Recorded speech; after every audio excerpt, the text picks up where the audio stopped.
Bienvenue dans le vestiaire avec Nicolas Saint-Pierre. On vous rappelle que dès demain, et ça jusqu'à dimanche, aura lieu la 48e édition de la Gatineau Lopette dans le parc de la Gatineau. Pour en jaser, c'est avec un énorme plaisir qu'on tourne notre moniteur et pour parler avec Philippe Lebel, qui est le président du conseil d'administration de la Gatineau Lopette. Monsieur Philippe Lebel, d'abord, merci d'avoir accepté l'invitation et bienvenue dans le vestiaire. Mon plaisir, M. Saint-Pierre. Comment on se sent à la veille de cette 48e édition-là? Excité? Vous êtes nerveux? Bon, il y a tout le temps une petite nervosité, c'est certain, puis ça fait la beauté de l'événement en même temps, mais on a tellement une équipe extraordinaire là, qui travaille, là, qui est à pied d'œuvre en ce moment. Notre directeur général, Jérôme Poulain, fait un travail formidable avec l'équipe de 250 bénévoles. Puis, on est très confiants, surtout avec la saison extraordinaire de neige, le couvert de neige entre, disons, 18 et 27 centimètres de neige partout sur les sentiers. Donc, on s'apprête à vivre une belle édition. Ben, j'allais vous dire justement, avec la météo qui semble de votre côté, est-ce que je me trompe en disant que vous allez avoir des conditions maximales?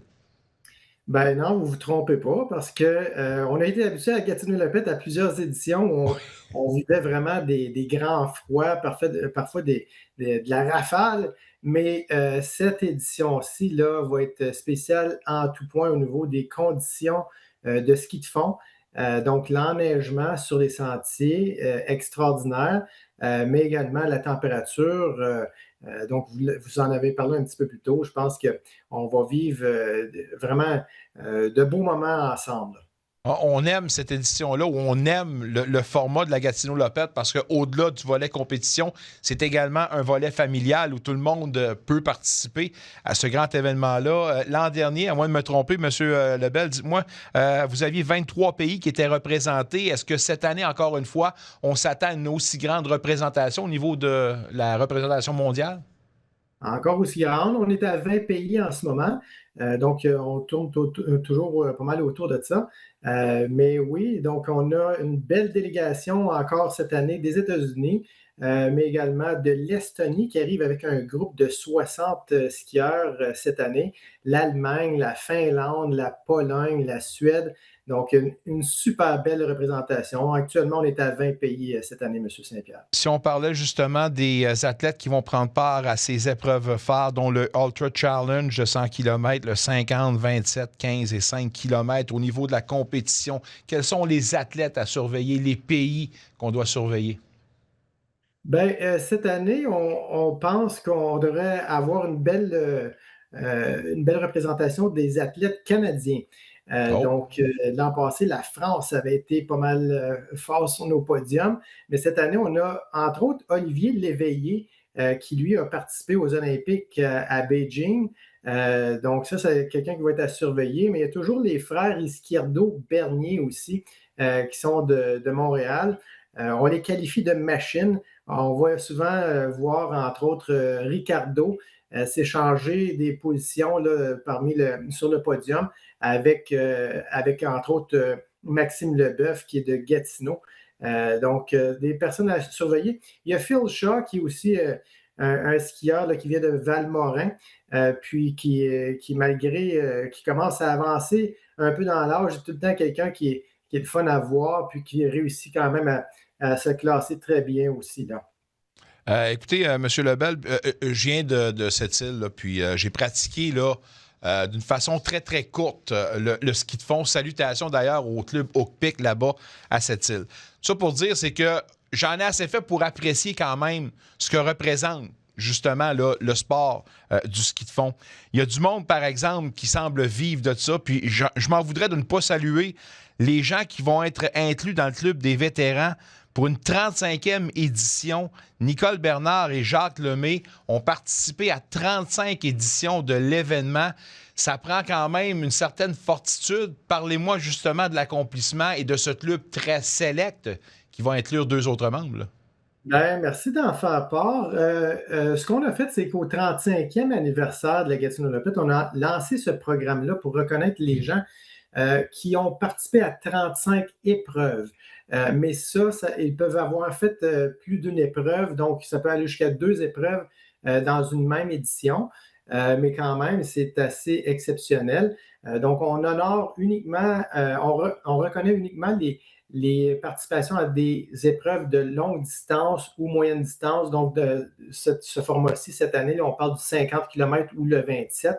Et puis, effectivement, il y a M. Lemay là, et Mme Bernard qui vont faire leur entrée dans le club select là, des vétérans qui ont accompli 35 épreuves et plus. Félicitations, puis quel bel accomplissement. Parlant d'accomplissement, la Gatineau-Lopette ne serait pas rendue là sans la part d'artisans puis de personnes très importantes qui ont aidé à faire grandir justement le sport et vraiment là, ce que représente maintenant la Gatineau-Lopette. Monsieur Dirk Van Wyck de Chelsea, lui va recevoir un bel honneur d'ailleurs et parlez-moi de l'honneur qu'il va recevoir et de ce que lui représente pour la communauté du ski de fond ici en Outaouais. Là.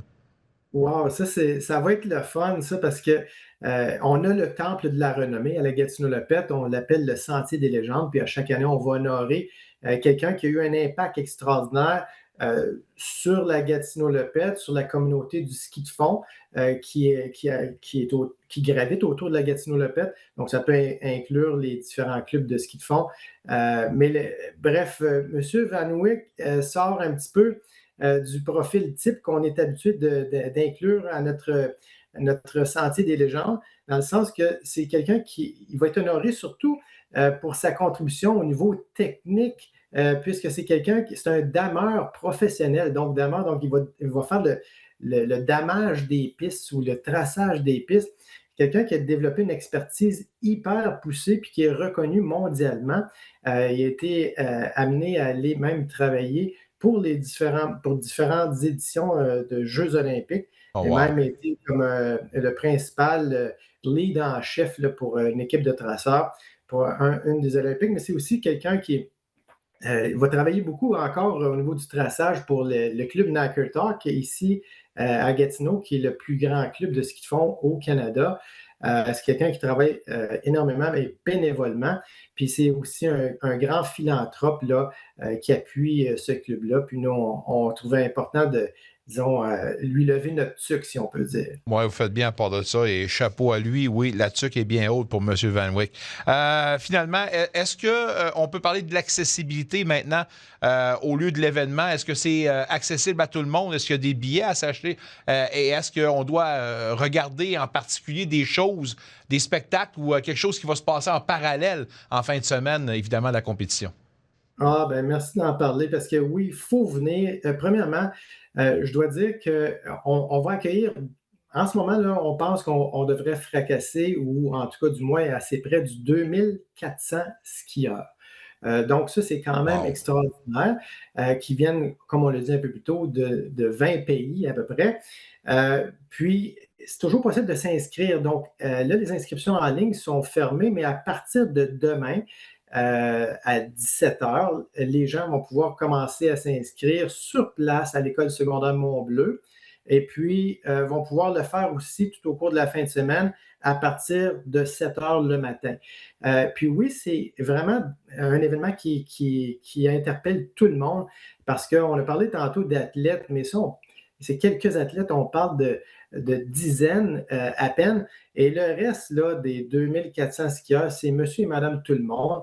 Ça va vraiment du tout petit à même les personnes âgées. D'ailleurs, une des cohortes les plus importantes à la Gatineau-Lopette, ce sont les 60 ans et plus. Donc, c'est très, très, très accessible. On fait ça pour le plaisir. Puis c'est beau. C'est beau parce que ça réunit le monde entier. D'ailleurs, notre slogan, c'est « Viens skier avec le monde ».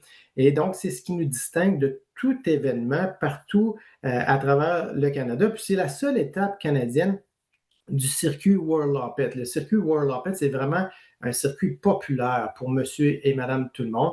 Un peu comme les marathons, mais les gens vont tisser des liens, vont fraterniser ensemble.